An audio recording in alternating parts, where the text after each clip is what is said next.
Hey guys, so I just wanted to do a quick little comparison with the J5 2017 Pro and the A5 2017. So these are nearly the same price actually, and I wanted to see which one is the better buy here. So we're going to compare them head to head and see, which one gives you the better value for money. So with these two, the spec is nearly identical actually, both 3 gigs of RAM. I think the processor is a little bit different. You do get Exynos processors in both of them, the 7870 in the J5 versus the 7880. So I don't know what the actual difference is there, but in fact actually the difference is that the J5 is clocked at 1.6 whereas the A5 is clocked at 1.9, so that could lead to a bit slower performance compared to the A5. We are getting a similar kind of screen here in terms of AMOLED, but I think the screen on the J5 is only 720p actually, which is quite shocking in 2017. You would expect at least a full HD for the price that they are asking for. You do get a full HD on the A5, which looks very nice. You can't really see too much of a difference here, gotta say, looking head on, but you are getting less pixels. Also, the buttons on the bottom don't light up as you do get on the A5, as you can see, which is something that's a bit annoying when you're in like low light condition. I don't think you're also getting the full waterproofing and dustproofing that you do get on the A5.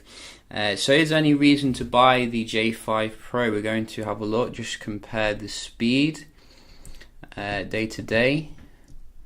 So the J5 does come with a slight advantage in that it's running the most up-to-date version of the Samsung UI here, which is just the same as what you get with the S8.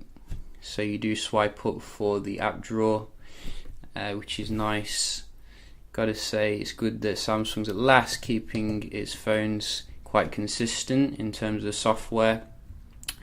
So we'll just open up some third-party apps, Foursquare. And so far I haven't really been paying attention to the speed test actually, but maybe you have, and I think it's been quite back and forth overall. You can see the J5 came up snappier there, and the J5 again. So the J5 Pro does have 3 gigs of RAM, so that could help with the performance a little bit. You can see it easily seems to keep up with the A5 on the basic apps here, so there's probably not going to be too much difference in terms of the day-to-day performance. Even the games look quite identical. One annoying thing about the Acer is that it's still running Android Marshmallow, which is ancient now. You are getting the latest Android 7.1 with the J5.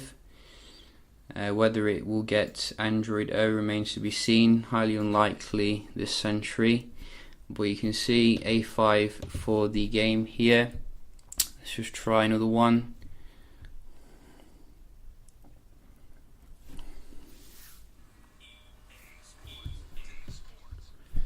So maybe the A5 a little bit better when it comes to your games here, as you can see. There's a little bit different in terms of the cameras on these two as well. You are getting a 1.7 aperture on the new J5, which is very good for low light apparently, versus a 1.9 on the A5. The A5 does have a 16 megapixel, so slightly more high detailed, which could be good for more detailed shots than that. So I think the one on the J5 is 13 megapixel, and you can see in terms of the speed there's not really that much difference here. I think really day to day both phones will feel about as good as each other. We can just have a look at the Wi-Fi.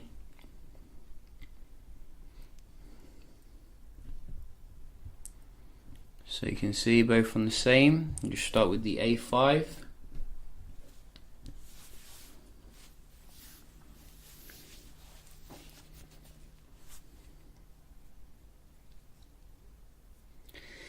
So both of them have quite big batteries as well, 3000 mAh. So you're looking at a very nice talk time here, up to like 15 hours according to the official spec.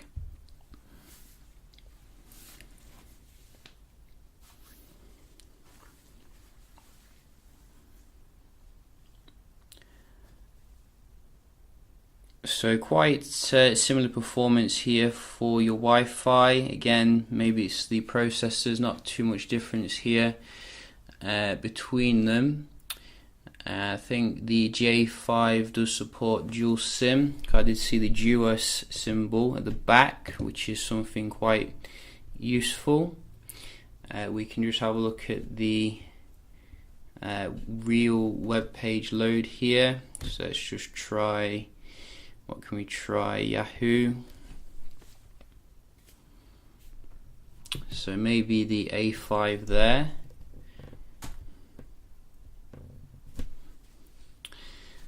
And another one, Amazon. So not too much difference again here. Both of them support the 5G Wi-Fi, which is good to see. Multitasking, let's have a look at how they compare. Reload here on the left, and another one, and again. So it seems the older software on the A5 is more stable when it comes to the basic apps. Let's have a look at the games.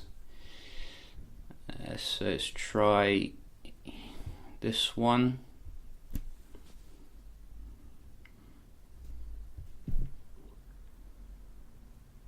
Straight in there on the right, and we're getting a complete reload on the left. So you can see I don't even have to do all of them here. The software on the J5 seems to be a little bit beta kind of thing, not the most stable. Just go to the start of this again. Let's try another one.